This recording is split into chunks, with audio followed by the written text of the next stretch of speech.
Hey, it's Evan Carmichael, and I make these videos because you are probably the most ambitious person in your circle, but you know you're capable of more. And you get that push by surrounding yourself with the best. So today, let's learn from one of the best, Lewis Howes, and my take on his top 50 rules for success.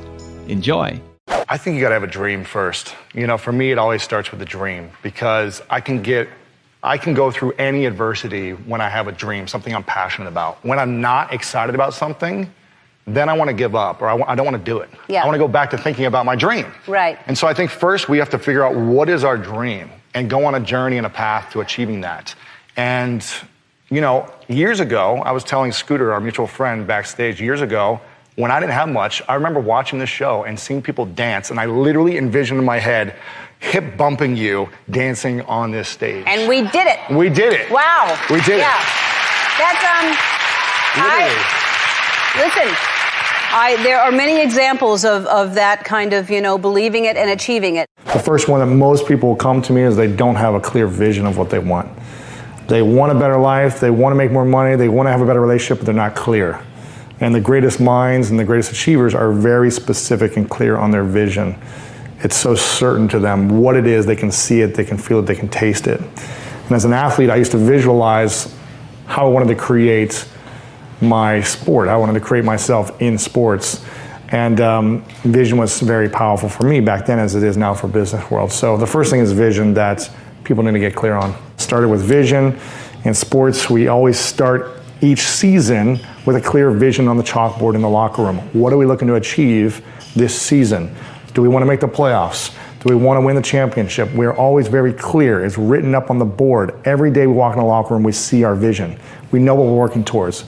So for me, I have a board with my vision, and every day I look at it. And I'm very clear and specific about what it is, when it's going to happen, each 6 months to a year, each season of my life. So I just try to translate all that I learned as an athlete, because that's all I knew, into life. And it's helped me get to at least where I'm at currently. A lot of people, when they're trying to get success as an entrepreneur and they fail, it's because they don't first believe in themselves. Now, you've got to believe in yourself. You've got to build some confidence in yourself so that you can build the right relationships, so you can take action, create the right products, deliver the service, sell yourself. Really, it's all about selling yourself if you want to sell your products and services.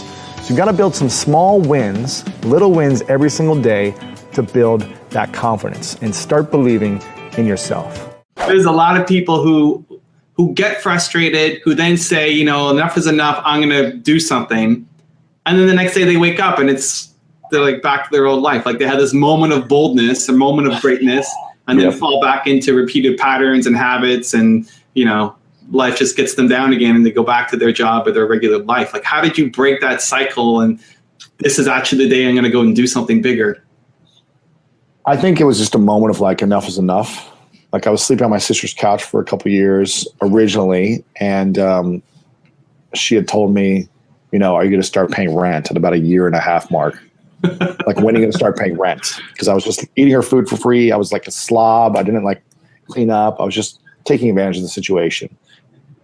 And I was 24 years old or something. And I remember just being like, it's time for me to grow up and do something with my life. Like, I've sat here for 1.5 years, almost 2 years now, like depressed, miserable, whatever I was doing, making excuses. Like, this isn't who I want to be. I aspire to be something greater. You know, my parents didn't raise me to be this way. I wanted to make myself proud. I wanted to make my last name proud. I wanted to make, you know, my family proud. And I wanted to be a symbol. I think, you know, I've always wanted to be a symbol of inspiration, of possibilities.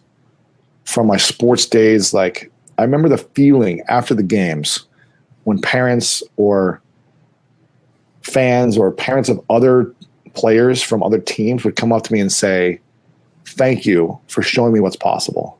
Like, I had no, you know, there was no way you were able to catch that ball, but somehow you did that. It was like, it blew my mind. There was no way you guys should have come back after how much you were down. And what you did, like, blew me away. Like, I loved hearing that and seeing in other people, like, this spark of passion, excitement, of possibility for what they could create in their life. And I wanted to be that symbol of passion and vision and focus and commitment towards my dream to show others what's possible. And I've never been the best at anything I've done. In sports, I was like always the underdog. I was never the biggest, fastest, or strongest dog. And I think it's just wanting to show people what's possible. So that's what I'm still doing. It's like I'm just a kid from a small town in Delaware, Ohio, who had a lot of emotional turmoil inside growing up, and I'm trying to show people what's possible, no matter where you come from.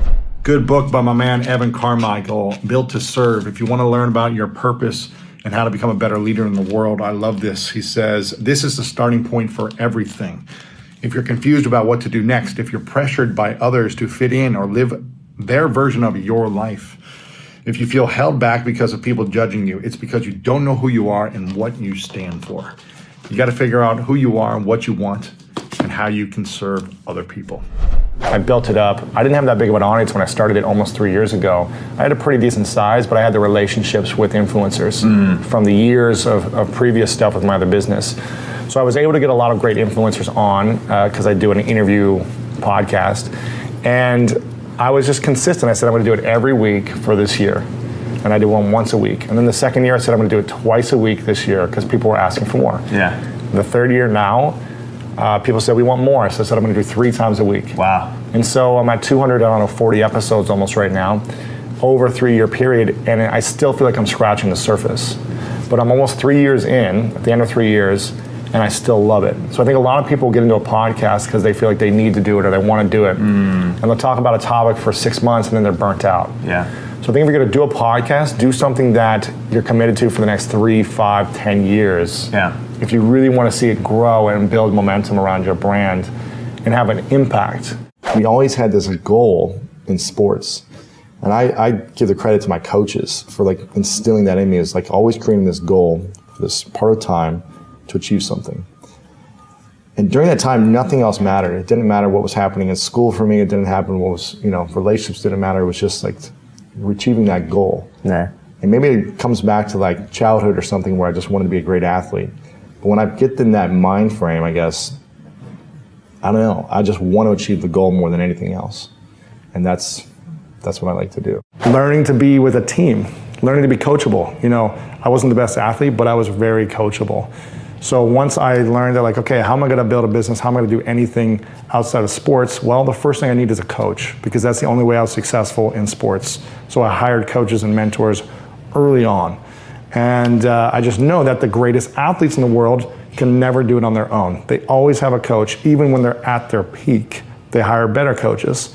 So for me, coaches, and then learning how to work with a team. Can't achieve anything on your own, can't achieve anything great on your own. So I learned quickly about developing a team around me of people much smarter who could support my vision. Building a powerful team. I think there's a lot of people, especially in the entrepreneurial world, they want to be a lone wolf, they want to do it on their own. No one can do it like them. No one's as good as them. No one knows how to do it like them. And that can only take you so far.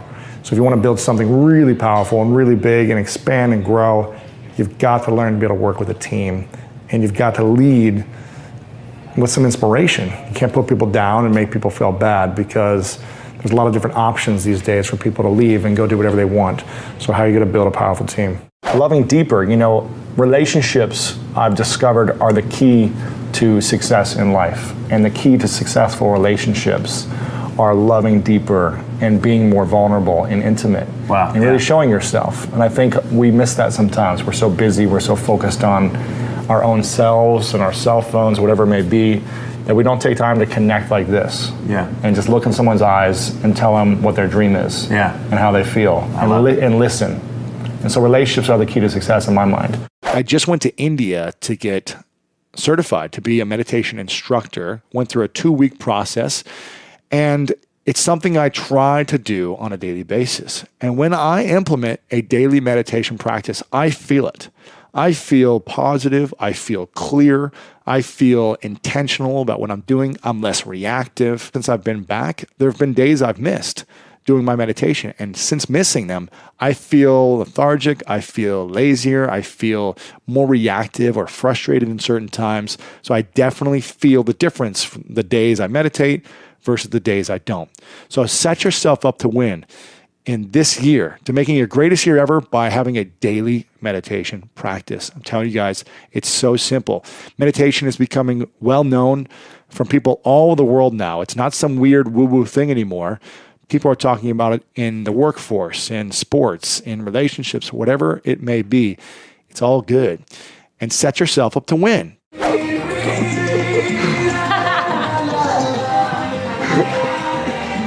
Okay.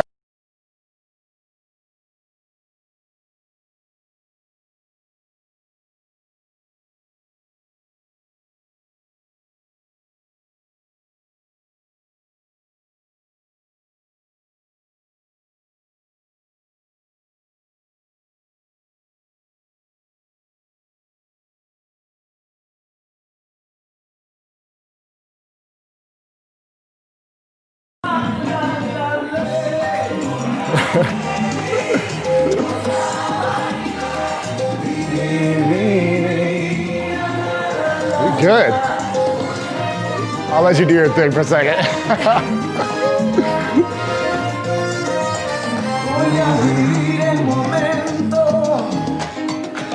Oh, do your thing. Do your solo thing. Do your solo thing. Do your little solo thing. Yeah.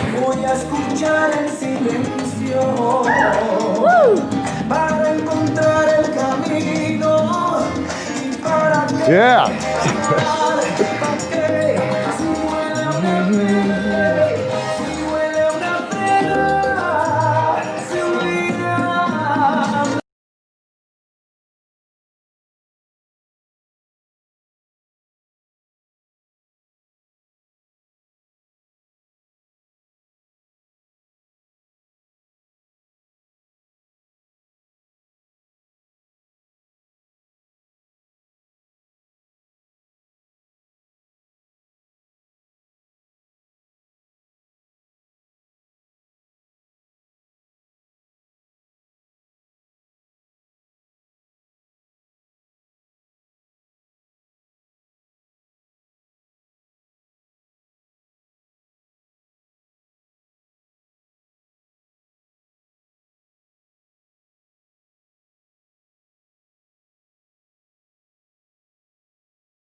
Awesome. Thank you.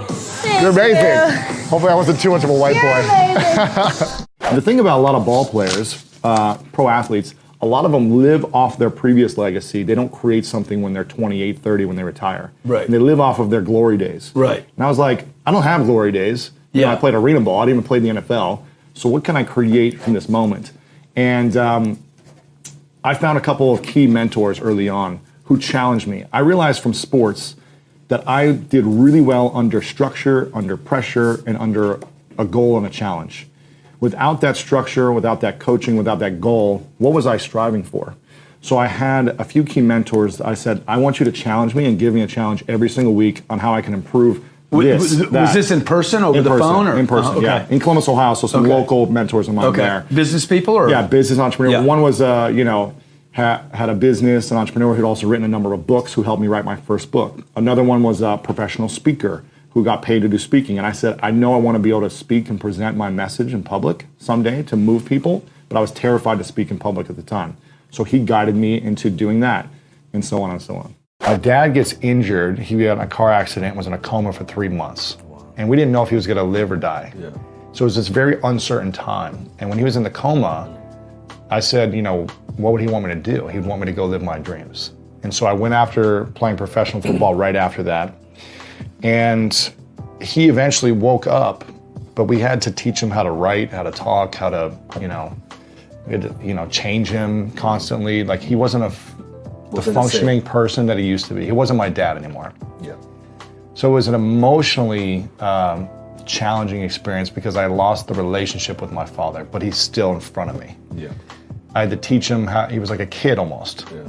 And so to watch my father be this, provider, larger than life hero of mine, now we have to take care of him. It was a challenging experience for me as a 23-year-old. And I remember, so he had to sell his business to his business partner at the time. So there was no more financial support that I had because he was kind of funding my athletic endeavors, training, all that stuff, everything. He was like, you go chase your dream. Like, I'll take care of stuff. So when that realization came to me, like, I no longer have my dad to fall back on. I played football, got injured. He wasn't able to be there for me financially, emotionally, mentally, spiritually, as a mentor. He wasn't able to be there for me. Yeah. And I didn't have his company to fall back on, nor did I really want to. I mean, I almost failed it 3 times in a row. I didn't really like it. Yes. I liked people, but I didn't want to sell insurance. Yes. Just what he knew for 33 years. And that was probably the biggest thing that happened to me, because if he was still healthy and alive, Then you might be just to go I'd probably business. selling life insurance in Delaware, Ohio, and be rising up in that city or whatever. Maybe I'd have moved to the big city of Columbus, Ohio. But as much as it's sad for me to know that he's still alive, but it's like a completely different relationship, and it's sad for me to know that happened. But I also think it had to happen for me to be able to become the man that I am today. Yeah. And to have the courage to be able to go after something that I didn't even know was possible. You would always say to me, man, you got to move forward. Like, just keep going. You let go a little bit, let people in. You got to systematize. And I would clutch on, trying to control every little detail. And I've grown a lot in that regard. Like, we've gotten a lot better. I have a team now, and I have support, and it's been amazing. But I still have that impulse, that I'm trying to overcome a little bit. I hear you, man. It's hard for me. Because when I started years ago in the online marketing space, I did everything myself, from the newsletter to the social media to the customer support to the sales, the marketing, webinars, and I wanted to learn it all. But I think as I've let go more and more, it's like my business has grown. So even though it's people make mistakes and I get frustrated sometimes, but it's like, you know what? I want to be able to grow as fast, and I got to be okay with some of those mistakes because other people are going to make mistakes. Seeing on Ellen was dope. Thank you. That was really very neat. grateful, very blessed. It was a dream of mine. I remember having a vision of dancing with Ellen on stage one time when I was on my sister's couch. Right. And I told her that in the first interview. I was lucky enough to go on twice. And I told her that in the first interview. And I was just like, I like to bring things full circle. I like to have a vision or a dream. And then actually, even if it's 10, 20 years later, I like to see it come true. Most people, I feel like, just if it doesn't happen within the first 6 months, they're on to something else. Right. I can be as bored out of my mind doing the same thing over and over to try to do one thing. I think that's what's helped. What happened, man? You're 8 years old, 6 years old. You want to be noticed. You want to be great. You want to be somebody. How does a guy build that? How did you build people now knowing you? Yeah, I mean, from then it was just finding the right environment, the right coaches, the right training to become the best athlete I could be to get to that dream. Then when that was over, I knew I still wanted to inspire people. As a kid, I wanted to make people feel better about themselves. I wanted to inspire them through my athletics. I wanted to perform on the field where people would come out to watch me play and say, wow, that was an incredible play. He just went through all this adversity and made that play. I feel like I can do that in my life. Right. That's the symbol. Because that's a bigger game, really, than sports. It's a bigger game. Which it's a big game, of course. I wanted to inspire people who watch me. Yeah.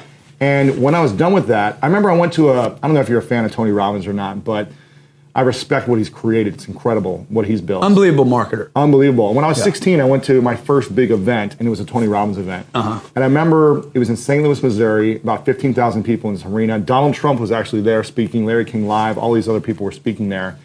And I remember the inspiration that he created, whether you believed him or not, the inspiration he created was so powerful when people took action in their lives. And I remember at one point he walked down to the middle of the arena. I was sitting about halfway back in the arena on the floor level. He walked down and stood right next to me, about this close. And I don't remember what he said or what he did, but I remember the way he made me feel. And his energy was so powerful and magnetic. Yeah. He didn't even look at me, but he was just standing there, and I was like, whatever he has, I want to create that for people in the world. I don't care what it is, but I want to inspire people. Yeah. And at the time, that was sports. And then when that was done, I said, I want to create information. I want to teach people. I want to write books and do things that are that catalyst for people's inspiration.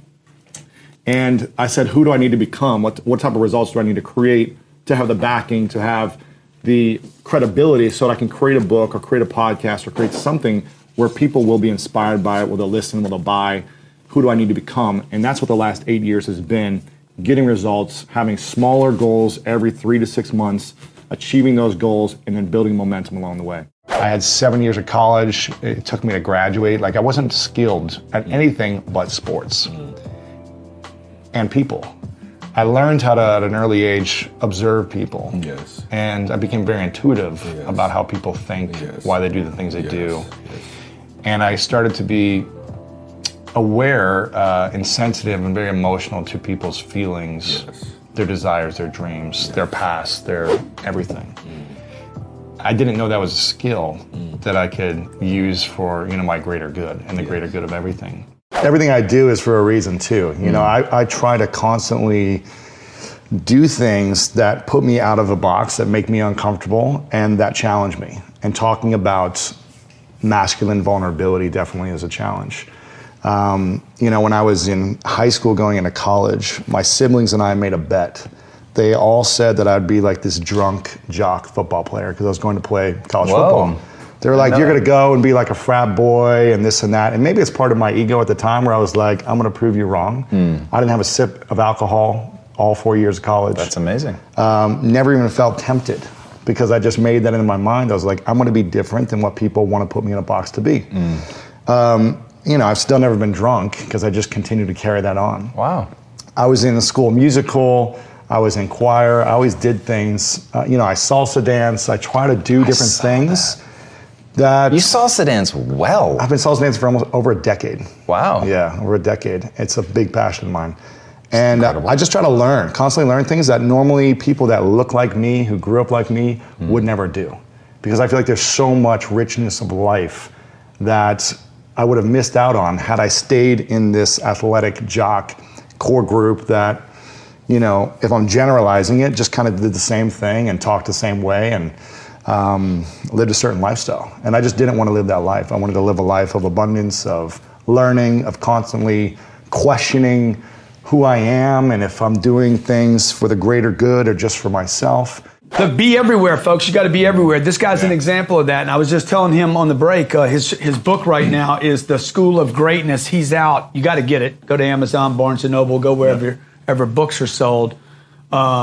And get it because it's talking about greatness. And on the break we were talking about, I said, dude, you got to be everywhere. Yeah. That's what he's doing right now. He's everywhere right now. Someone left a comment on your screen a few minutes ago saying, I saw him on Gary Vaynerchuk's show, I saw him on Ty Lopez, I saw him on Rich Roll. Now he's on Grant Cardone, he's everywhere. And that's been my strategy is when you've got something you believe in, a dream, and I know you do this. And you've got a book, a project, whatever, a message, you've got to be everywhere, at least when you launch it, to get the buzz out, to get the word out. So many people don't fight for their dreams. They create something and then they just hope that people are to come to them. You've got to be willing to put yourself out there. You're the best example of this because you are unapologetically putting yourself out there in a powerful way. You don't care if people hate you, love you, as long as they know you. Just know me, baby. I know. Just know me. I don't care. I'm running for president of the United States, man. And I operate like I have. I'm running for president, but I don't have a PAC fund behind me. Right.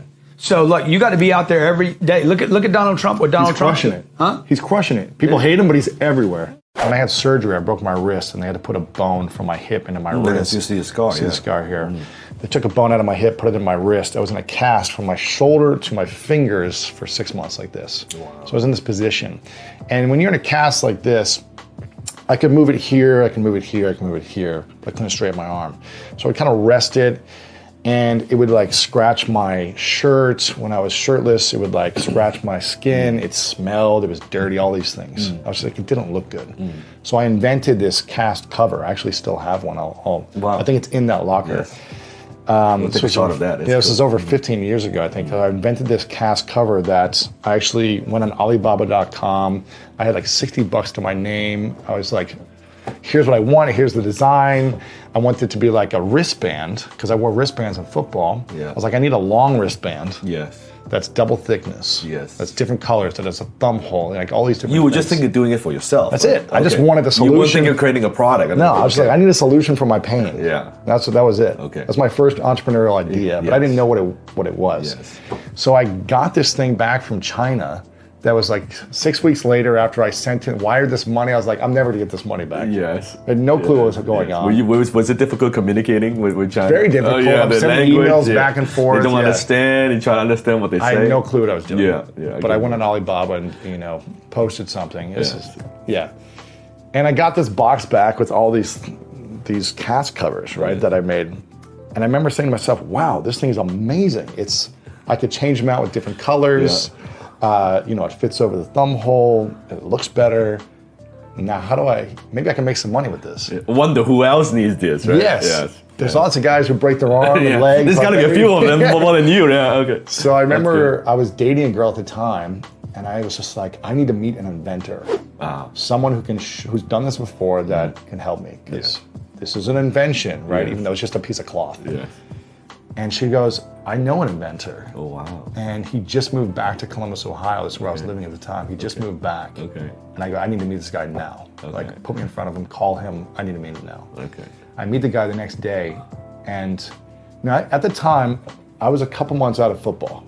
Okay. And as a football player, I looked like pretty much like a thug. I was wearing a backwards cap. I had baggy pants. I was just this athlete jock mentality. Yes, so I show up with these baggy pants and backwards cap to a bar to meet this guy in this cast, and I was just like so passionate about this idea. Was he scared of you? Like, he was scared. I can imagine. Yeah, a little intimidating. I was rough around the edges, you know. Yes.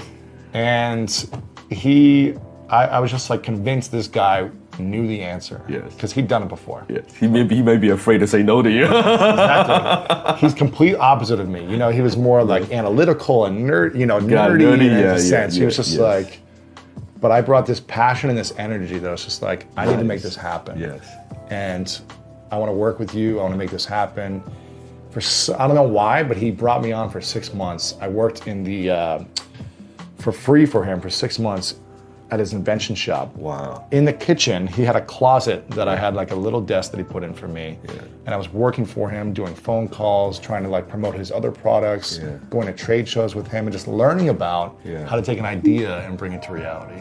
I was born in '83. The 90s were interesting for me. 90s were a lot of suffering, actually. For you? Yeah, a lot of suffering. Oh, and I see tears in your eyes. So. Yeah. I mean, it was dark. I think it was just like, there was a lot of joy and love. I think we focus more on the suffering and the painful times than the love. I think we remember those times for whatever reason because they create trauma in our lives. But it also made me so caring and compassionate and just a big dreamer to realize that there's more than just this suffering and struggle. And that's what I think was the spark for me is like you talked about some of the greatest leaders all suffered and then they learn how to have like this incredible rich life because they know how dark it's been for them. And I think that's what I always focus on. No matter what challenge I've been through, there's always richness on the other side. 19 years ago, there was a teacher that believed in me. I was flunking English my senior year at high school. And she said, Lewis, it was midway through the term, or I can't remember what you call it in high school, the semester, the term, whatever it's called. And she goes, Lewis, you're flunking. And just to remind you, if you don't pass this class, you can't go to college. You have to pass senior year English in order to get the minimum grade to get accepted into the college you want to go to play football. You won't be able to play football, which was my dream. And I said, you got to help me. This is like the hardest thing for me in my whole life. I've had tutors, special needs classes. Can you help me? And she was like, I will be here every day after class, but you've got to show up and I'll make sure you pass it if you show up every single day. And I mean, it must have been one of the hardest things for her to work with someone with a second grade reading level and senior year in high school. But she showed up and she said, I will do this act. And every day she showed up and I showed up. And it took both of us taking the commitment, but I passed and it allowed me to get into college. And I wouldn't have been a New York Times bestseller without that act of kindness and greatness that she saw in me, just like you said with Nick's janitor. And I think now's the time to think about that in every area of your life. Yes. You're not going to lose 20 pounds in a week, but what's the act you can do today that will be great that will pay off 3 months, 6 months, 12 months from now in those little consistent acts. You talk about those small wins all the time. Yes. For me, at the beginning of this hour, we were talking about, my teeth. I've got 4 missing teeth and big gaps, and I've got Invisalign that I've been using. And it's, I remember starting it almost a year ago and being like, man, I'm a 36-year-old man. I'm putting braces on. This is embarrassing. I got to have this plastic in my mouth. I'm like a grown up now. What am I doing? But I was like, you know what? My future self is going to thank me. The health of my teeth are going to thank me, and my confidence is going to thank me. It's going to impact me. And my girlfriend's like, how do you feel? Are they moving fast? I'm like, they're moving really slow. She reminded me this week, she said, this is going to take time. Appreciate the little wins, the little movement every day. And I was like, man, you're starting to sound like me. I want things fast. Yeah. You're starting to sound like me when I talk to other people. You got to appreciate the small wins every day. I remember being so afraid to speak in front of people at the time. I couldn't speak in front of an audience of 5 without trembling, stuttering, very insecure. Even though you're a pro athlete, Even though I had confidence in presence. Yeah. But I was horrible in school. Communication. Horrible in school. The teacher would always ask us, say, open up chapter, whatever, page 53, and read aloud to the class. Oh. And I would just wish they wouldn't call my name. Yes. But they always would. Don't call me, yeah? But when I tell you that I was such a slow reader, it was just, I couldn't even read the simplest things, and I would stutter. So I just always felt like everyone was laughing at me. I always felt like everyone was laughing at me all the time when I would read aloud. Yes. So that kind of conditioned you. You don't want to speak. I don't want to be in front of an audience unless I'm playing a sport, something I'm comfortable in. Then you don't have to speak. That's the way I can perform. It's all physique, right? That's it. Yeah, because I could inspire people through my way of being, my performance. So I was always very insecure around speaking in front of other people, and I remember someone told me at some point, if you really want to change the world, you need to learn how to communicate in front of an audience. Whether it's a boardroom of people trying to share, your message with the company, one-on-one, or if you want to move a society, you need to be able to communicate with confidence. How do you get through a guy to say, dude, design a life, or you're probably not going to enjoy your life? I think you just got to start asking the questions. Like, what is it you really want? What is it you really want? How do you want to feel every single day? And what is something you really enjoy doing? Most people don't get the results they want in life because they're not clear on what they actually want in the first place. You ask a lot of entrepreneurs, I'm sure a lot of the young kids who come on here and listen, they're always like, well, I'm not sure what my dream is, or I'm not sure what my passion is. And I think you got to get clear on what that is. And that doesn't mean you have to know what your dream is for the rest of your life, or something you're to create for the rest of your life. But what do you want to do in the next year? What do you want to do now? What do you love doing right now? And if you don't love it anymore, I talk about business as in seasons. Our life is in seasons. Sports, there's seasons. And just because I loved playing baseball my entire childhood, every single year from T-ball until my junior year, at the last game my junior year, I was just like, you know what? I don't love this sport anymore. For me as an athlete, you're a big baseball star.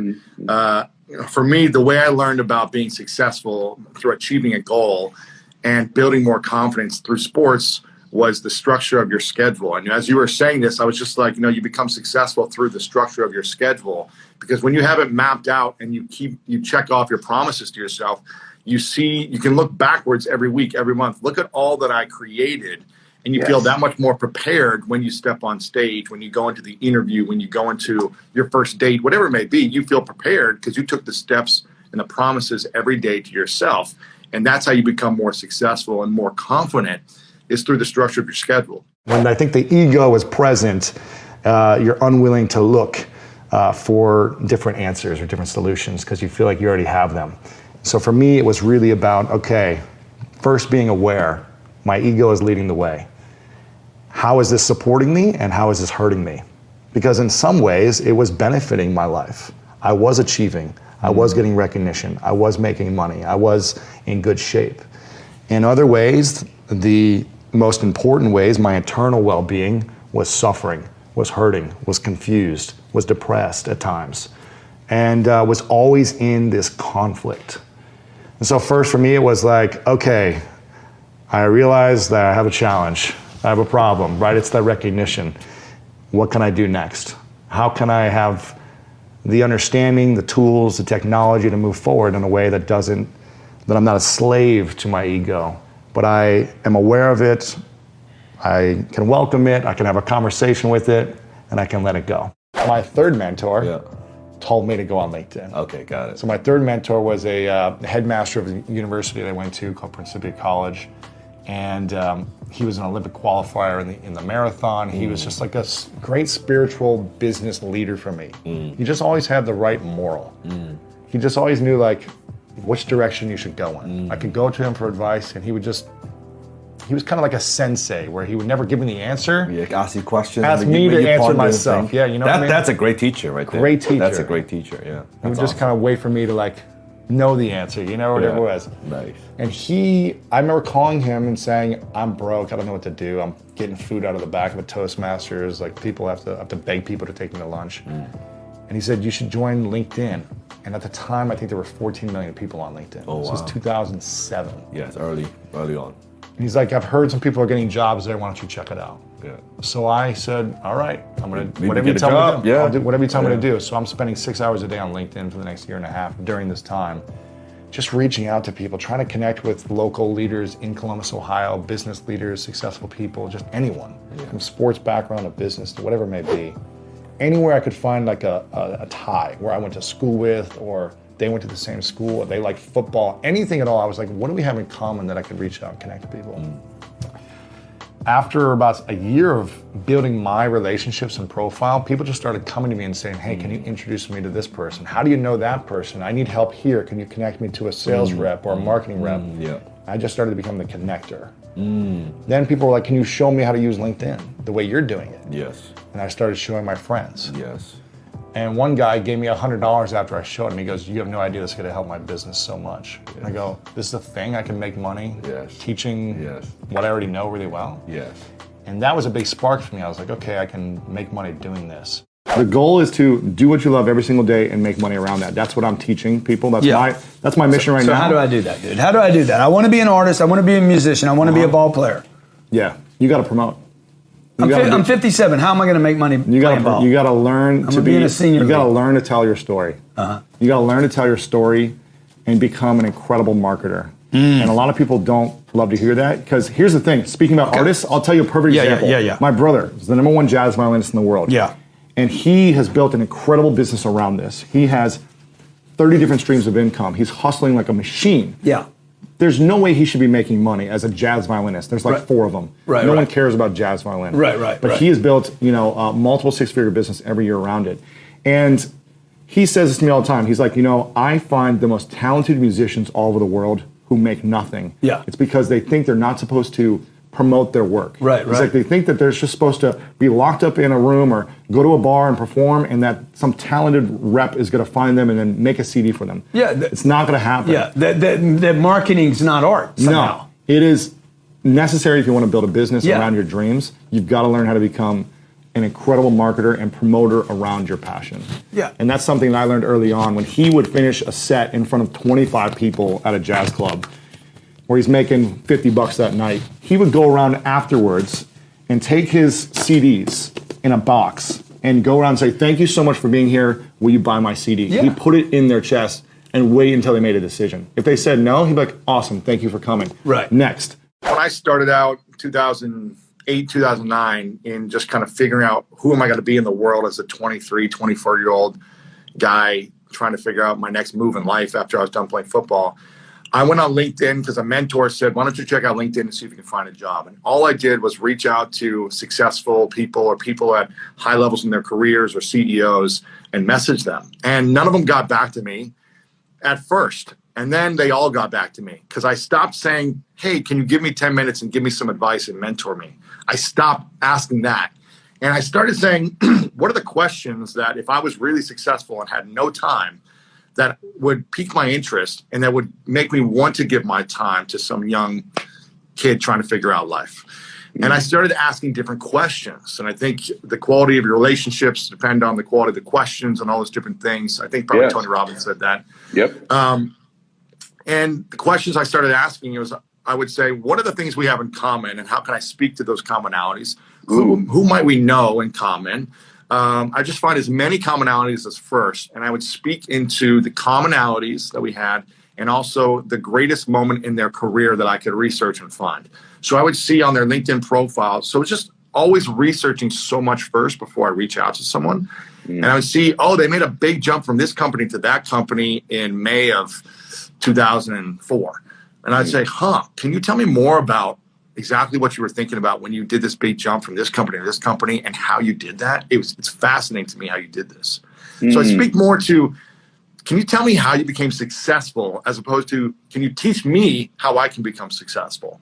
And when you ask others about their success, you know, Ed, you'll get on the phone with just about anyone to talk about how successful you overcame something or how you overcame this challenge. And you get back to that place of, it was this moment where everything shifted. Like we're more, even just me talking right now about like the past successes and overcoming, we get excited to talk about those things.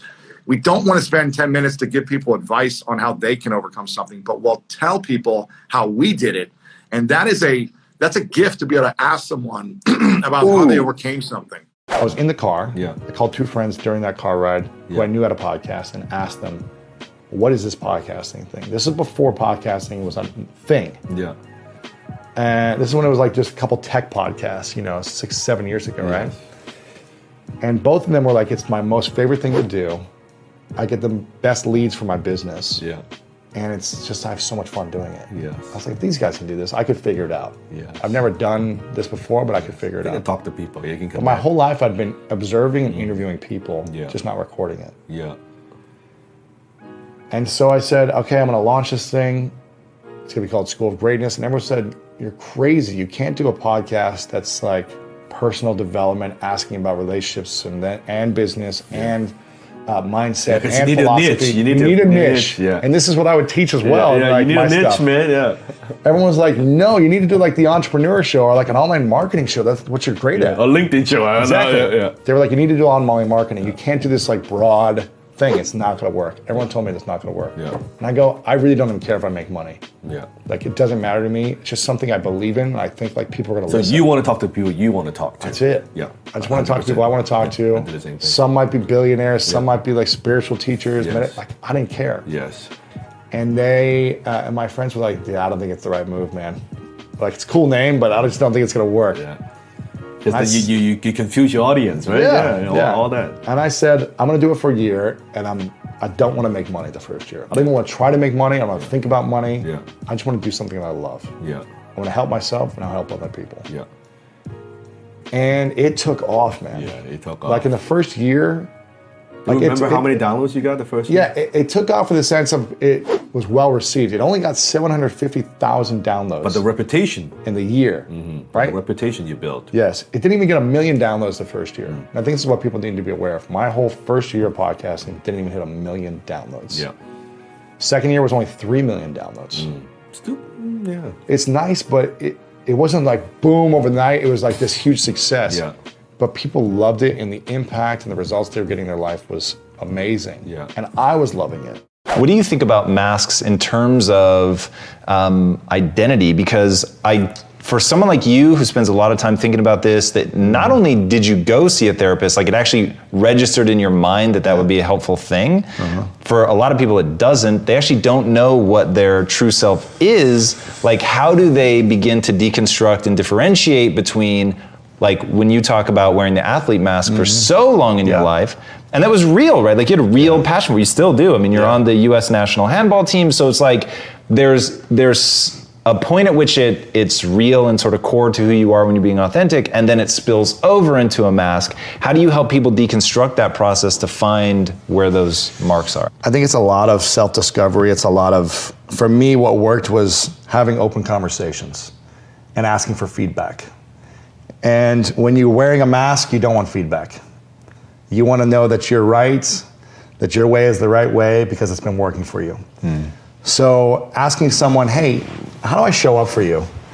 Is there anything I do that just rubs you the wrong way? Or do you feel like it's hurting our relationship? Or do you feel like I'm disconnected in any way? How often did you have conversations like that?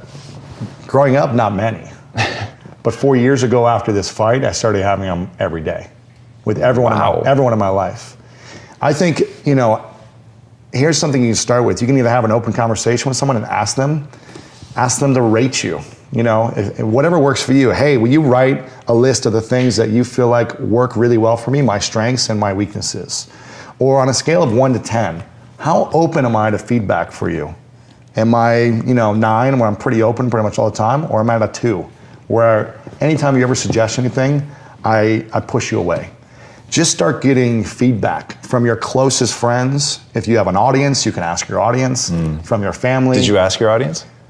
I didn't necessarily ask them to grade me, or something like that, but I started having an open dialogue with my audience. I started sharing and revealing things. I started opening up about the things I was going through, things I was letting go from my past that had really affected me, and kind of having more like a confessional with people, with my audience of this is what's happened to me, this is where I'm going, and this is what I'm working on. I hope you'll stick around. Right. But I think asking people to write you a letter. If you can't have an open conversation, if you don't feel good about that, email someone and say, hey, I just want to get some feedback. I'm not going to get upset. I want you to speak openly to me, but could you write a list of 5 things that I do really well, 5 things that you feel like are holding me back, and from our relationship, from my relationship with other people, and from my dreams. Start there. You're going to get so much, and say, I want you to be completely honest. Again, it's just one person's opinion, but it's their perception, and perception is reality to that person. So I try to get as much feedback as possible from my closest friends, my family. I had a one-on-one conversation with every family member. Wow. I took ownership and apologized for everything that I'd ever done. And I revealed all the things that had happened to me that I was terrified for them to know. This book is built up of 8 principles. It's not about me, it's about the people I've brought on, and you're one of those people, so thank you. You're actually mentioned in the back of the book. I did, that's awesome. Thank you, man. You're going to make me This is the 8 now. principles from all the people I've interviewed, from the top of their game, from every different type of industry. What has made them great? One of the first principle is having a clear, powerful vision of what you want your life to look like. And also a vision for your finances, health, relationships, everything. That's what all great leaders have, a clear vision. I'm not some perfect human being here, so I make mistakes like a lot of people. And how I handle my mistakes and talk about them is also a big responsibility. Yes. How I take responsibility for my actions, for my mess ups, for my mistakes, how I've hurt people. I'm not a perfect person. Yeah. And I think that's important for me as well, is to constantly take ownership and responsibility for everything, continue to live from a loving place, and continue to learn and grow. I was so terrified for my family and my friends to know actually who I was, things that had happened that I was ashamed of and guilty of, that I started every conversation, and I got this from a therapist friend of mine because I didn't know how to communicate correctly. I said, is there anything that I could ever do or say that would make you not love me? So I started every conversation with that. Because I wanted to know that I could be the most messed up person in the world and I would still have connection. And that someone would still love me. Because I think at our core, that's our deepest fear. That we're not going to feel love from someone. So for me, I started with my family members. They were all absolutely not. Even especially my brother who went to prison, he was no, right away. He was nothing, And it was just such a healing process to say, wow, I've known these people for my whole life, and yet they still don't know certain things about me, and I didn't know certain things about them. When I actually opened up and was vulnerable, when I opened up and was vulnerable and shared things with them that no one knew for 25 years of my life, it was the most powerful, intimate conversation I've ever had with my closest relatives, right? And then they opened up in ways that I just had no idea what had happened to them. So our relationship formed a stronger bond. Our trust and intimacy formed a stronger bond. And I was able to just let go of things that I was holding on to for years, which allowed me to move forward. So I think it's starting with having those open conversations. If you can't do that, email and ask people to write down 5 things that you do well, 5 things that you can use work on, just to get feedback from people. Some things are going to land, some things aren't, but I think it's important to get that feedback. In my entire life, I was competitive, was driven to beat other people. And in the last 7 years, I've shifted so much. I'm still competitive, still want to win, but I'm not hurt if I lose. I'm not upset, it doesn't defeat me emotionally, whereas before it used to be this was my identity, winning, I had to win. Now it's okay, what did I learn? What did I gain from this experience? Did I have fun? Did I enjoy it? Did I inspire people even if I didn't win in this situation? I'm very intentional about my design and branding. Yes. I think a lot of marketers miss out on. Yeah. Where I invested in I went to Iceland 4 years ago just to do a photo shoot for my website. Spent 5 days, all this time, all this money. Yes. Hiring a celebrity photographer, Yes. Everything, just to be able to say, I want photos that look different than everyone else online. Yes. I want to stand in a unique position and not just look like every internet marketer. Yes. So I'm very intentional about like, what do mainstream people do? Yes. I'm doing that. I'm not doing what internet marketers do. Yes. I'm using internet marketing principles Yes. so that I can make money and run a business. Yes. But I'm not going to be an internet marketer, and I want to be completely disassociated with that industry. Yes. So I know everyone. I still stay close with everyone. I still go to masterminds and learn. Yeah.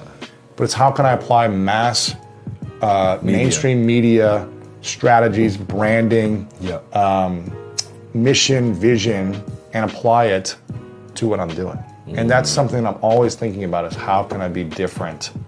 Because as Sally Hogshead says, different is better than better. So many people are fighting for their dreams. They're going after what they want. And it's in some ways selfish, but a lot of people aren't figuring out how to give back at the same time. Yeah. And you're constantly giving back with free information, free. You invested millions of dollars in all the stuff you've created to give to people for free because you're leaving a legacy and living a life of serving other people, millions of people around the world. And because you're in service to other people as opposed to just yourself, you're building a huge legacy. Yeah. So make sure whatever you're doing, yes, it's going to be selfish for your own needs and your dreams, but make sure you're giving to other people at the same time. Yeah. I'm all about having nice things, like living in a nice place, flying first class. Like I'm all about convenience and all these things. But I think if I was posting about all my material possessions every single day on social media, talking about how much money I had constantly, I would attract a certain crowd and I would attract people close to me who probably were thinking about the same things. We're focused on the money. So I would ask myself, like, if I lost it all, would those friends still be around? Did I make an impact in their life, or did I have meaningful connections with them beyond the money? Or was that the thing that attracted them to me as well? So I think you just need to ask yourself, like, again, if you're an athlete and then you get injured, are your friends going to stick around? Is your entourage going to stick around if you're no longer playing in the game, whatever sport you're playing, and you no longer have the money? Did you make an impact in people's lives? Did you build meaningful, intimate relationships? If you didn't, those people probably aren't going to stick around.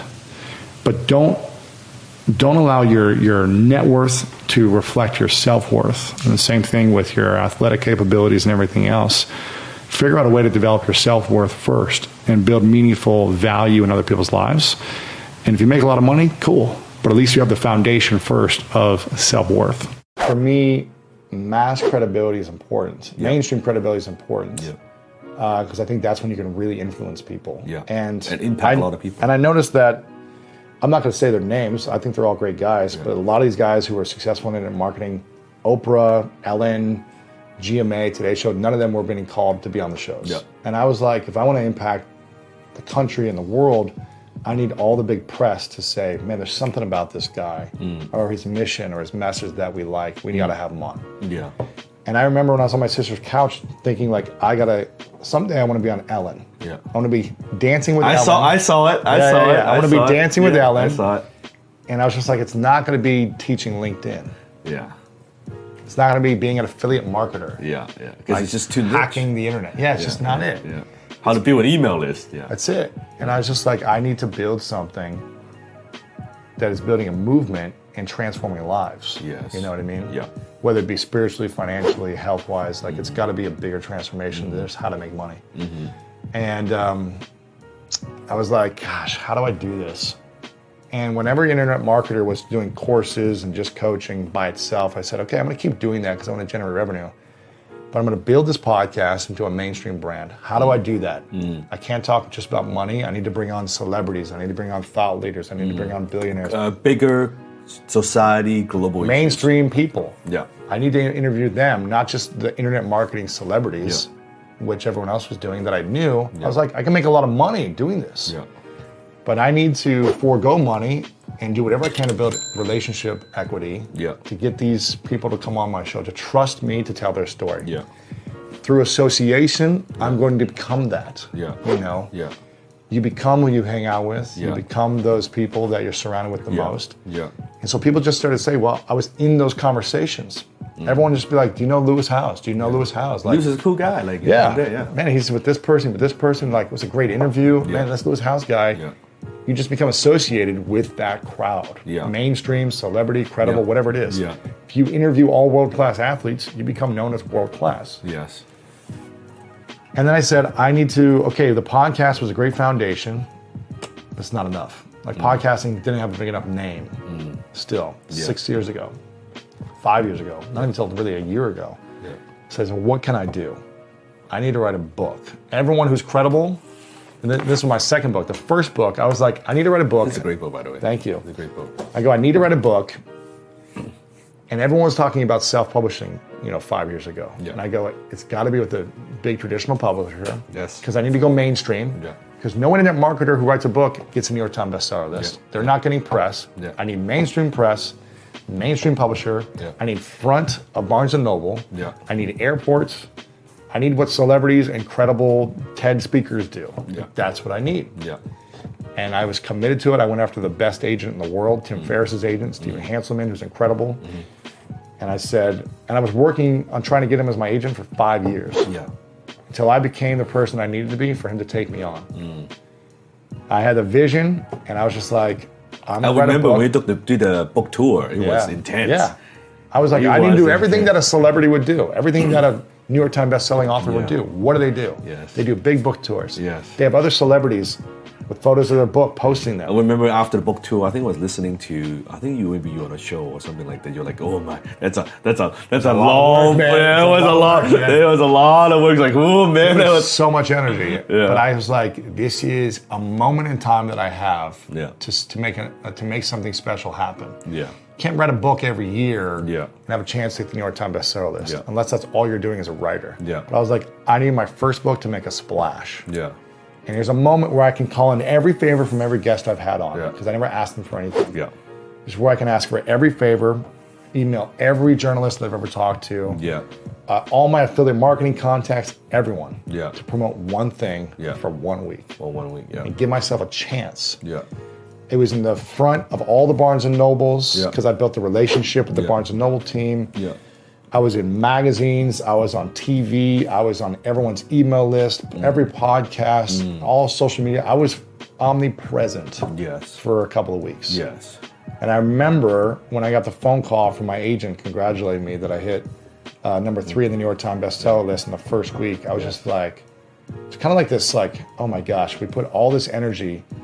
Even if we didn't hit it, I would have been disappointed if we didn't hit it. But I was like, you know what? We went all in and it worked. And I knew that just having New York Times bestseller next to my name as an author would be another bump in credibility. Yeah. Another bump towards mainstream. Yes. Another bump towards mass audience reach. Yeah. So I do things very intentionally that are very challenging Yeah. to do Yeah. in order to give myself that. Yeah. Doing the podcast 3 times a week for 6.5 years is challenging to do for people. Most people would not do that. And to build relationships with people for years before they come on Yeah. is not fun. Yeah.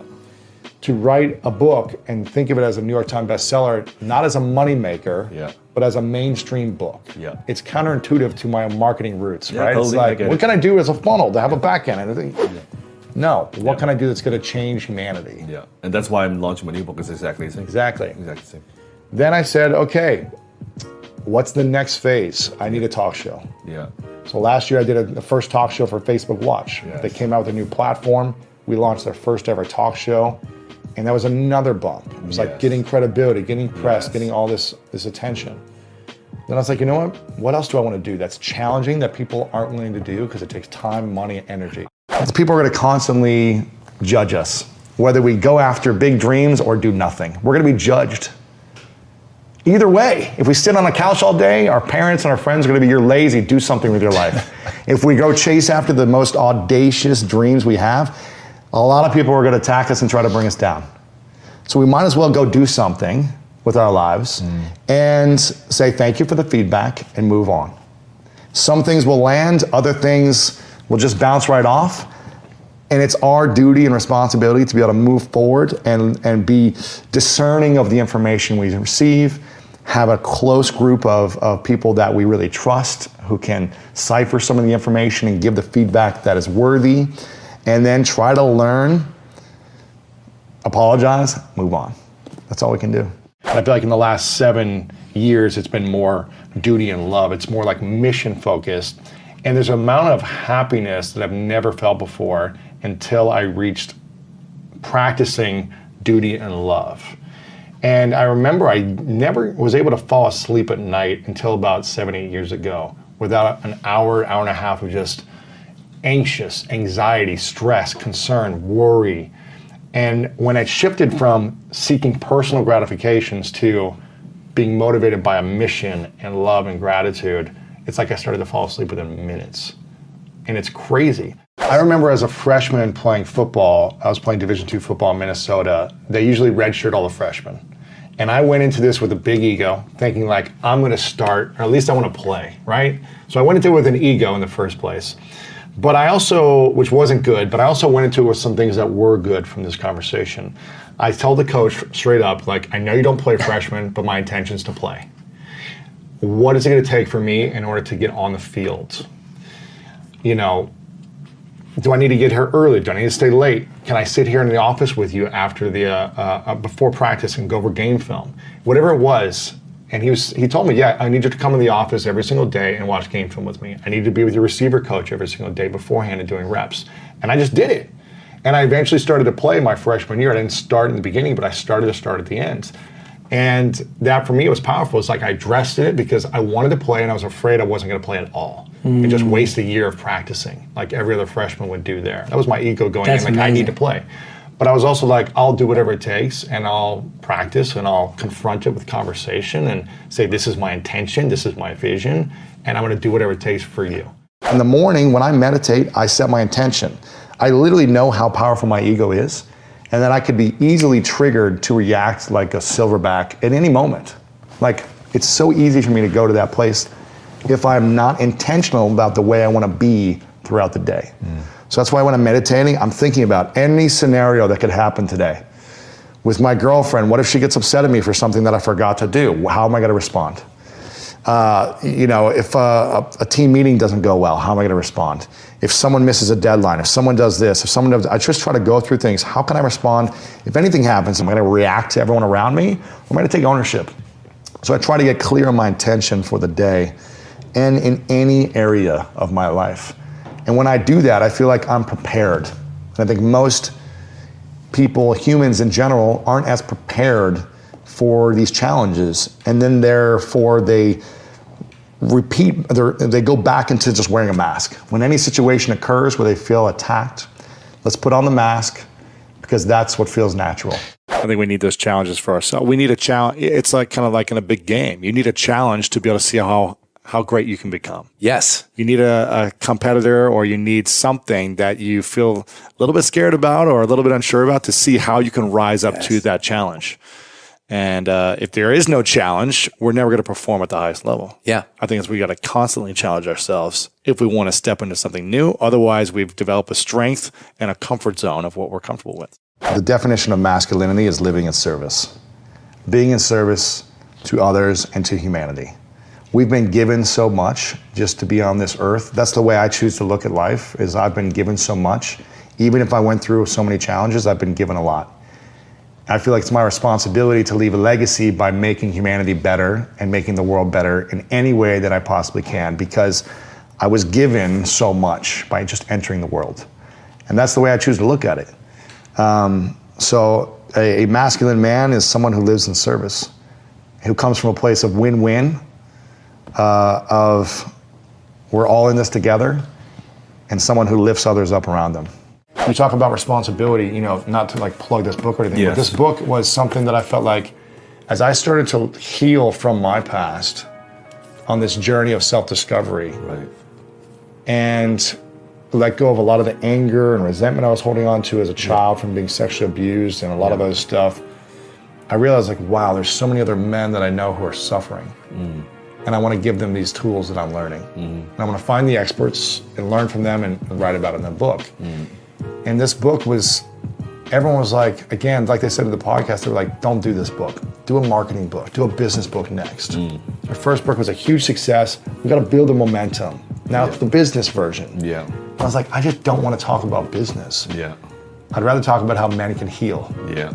And become more vulnerable, loving, caring men. Yes. And they're all like, that's a dumb business move. And I go, I don't care if it's dumb, it's needed. Yes. And I'll feel like a fraud if I do something else. Yes. Because people healing and having better relationships with their partners and their children is more important to me than teaching people how to build their business. It just is. Someone else can teach it better. There is a vision within you, a dream you must live. But the journey is destined for daunting challenges. To fulfill your quest, you'll need to move through your fears. Now is the time to become who you were born to be, to embrace the truth within you. We all leave a legacy behind. How do you want to be remembered? Our greatest success is not how much money we make, but in the way we inspire and serve others. You were born for greatness, and it's always inside you. Are you ready to live your dreams to the fullest? Because it's never too late to become the hero of your own story. Walk us through what is, it was actually really interesting, even though I felt like I understand exactly what he means. It was really neat to see it in black and white. Here is the traditional view of what a real man is. So walk us through that. Yeah, I mean, I think the traditional view is that a real man doesn't cry, doesn't show emotion. A real man makes a ton of money because he can provide for his family. A real man is able to have any woman he wants. A real man is strong, athletic, physical, and a real man doesn't back down from controversy. So I think, and there's a number of other in the list, but it's kind of like those key things. A real man is intelligent, he can take on any challenge, all these things. And so that's where we get men who are, who are stoic, who don't show emotion, because it was driven into me day after day to not show fear, to not show emotion on the football field. Driven into you. Don't show them that they got to you, right? Don't let them see you sweat. Just like the simple things you hear over and over. But when a coach is beating you over the head with a whistle, screaming in your face, grabbing your face mask, throwing you down, and you're witnessing this all the time, because you're showing emotion, you're not going to do it. You're Pretty just fast, not. yeah. If you want to play the game and you want to be, achieve your goal, you're just like, okay, I'm going to be tough. Like, I just broke my ribs. I'm not going to let anyone know. Like, you just keep playing, you know what I mean? And so it's just challenging. It's just challenging. And especially with boys in locker rooms of sports teams, it's like the conversations, the locker talk is true. It happens. Unless there's a group of boys that just stand up and are like, hey guys, we're not going to talk bad about these girls or about these other kids or about these guys. We're not going to bully people. We're going to be supportive. It's just rare, I feel like. It's just very rare. And you need to have a group of boys who are educated by, in my opinion, loving, powerful women. And I was so grateful that I had 2 older sisters and an amazing mother who constantly would come back from these dates. Like my sisters would come back from dates and be like, never do this, Lewis. They would tell me this guy's a jerk, he was an asshole, never do this. And so I learned early on, oh, you don't treat women this way. And there's a certain way to be in the world. And so I think I was blessed enough to have kind of that experience and that relationship with women early on that taught me how to treat just humans with respect. Not women in general, but I mean human beings, all humans. The worst lies are the lies we tell ourselves. We live in denial of what we do, even what we think. We do this because we're afraid. And that's by Richard Bach. I really love that quote because I think we all tell ourselves lies and we have excuses which hold us back from reaching our true potential and our true success as entrepreneurs. Now, for myself, I used to be a professional athlete and I got injured. I broke my wrist playing arena football and had to end my career pretty early. Now, it was depressing. I didn't have a college degree at the time. It was right in 2008 when the economy wasn't doing so well. I didn't think I was smart enough. I didn't think I had the knowledge. I didn't know how to make money. I didn't know how to build a business. I didn't have any of the information that I really needed, that I felt like I needed to build a successful business. And I was telling myself constant lies. And you may have some excuses or lies yourself. We know it intellectually. Like everybody knows, oh, money doesn't buy you happiness, blah, blah. But it's like, but actually believing that, like we sort of go, yeah. But like if I just get the Tesla, it buys you or convenience. If I just get the thing, well, it buys you convenience. It buys you like a more comfortable life. It buys you these other things that, you know, lack of money can't get you, but it doesn't buy you inner peace. And I think that's the thing as men we struggle with, is finding this sense of like inner peace and inner fulfillment. And if we're constantly chasing something, thinking that it's going to give us inner peace without addressing the things that are holding that peace back from us, that's where we get into trouble. So it's how can we address those things now and then go make billions of dollars, and you're going to be happier. Let's see if we can juggle Okay. by ourselves and see how long it lasts. Okay. And then we'll do the next step. Ready? 1, 2, 3, go. Go. What's the key to being successful juggling? Is it the breathing? Is it the It's focusing on the top. the top? And not actually looking at your hands. Yes, Okay. not at your hands or each item that Now, you're juggling. should we start to make it more advanced? Yeah. So we do the raindrop, or what do you call it, the waterfall? I'm doing the reverse. Oh snap! No, I I didn't drop it, but I stopped. Okay, but you so- stopped, and then I got nervous, and then I stopped. So you win. So you win because I. So no, I send you a trophy, or you send me a trophy? I send you a trophy. Okay, great. I'm 'cause really I excited. stopped. All right. So now we'll try Okay. each. Now you got to So- teach me this. 'Cause I've never done it. So we'll just start juggling. 1, Okay. 2, 3, and then we'll on 3 you pass, which from Pass your where? To your- hold on. which Wait. hand? Okay, I don't know my left and right. I get this is my deep dark How about secret. pass from I the don't know middle? my left and right, so I Really? have to go like this. So Left, pass from right. yes, we'll have to make the L and the Should we pass it towards the middle? So you pass with this hand. The My right opposite. hand. Yes. And you're gonna pass with your right Yeah. hand to the 1, middle. 2, 3, pass. Plus. 1, 2, 3, Okay, let's pass. try one. Okay, ready? Ready? Well, Let's you tell juggle. me. Okay. We'll juggle twice. So Let's just start juggling. okay. 1, 2, 3, pass. Let's try one more time. We're gonna need to practice. We lost some fruit.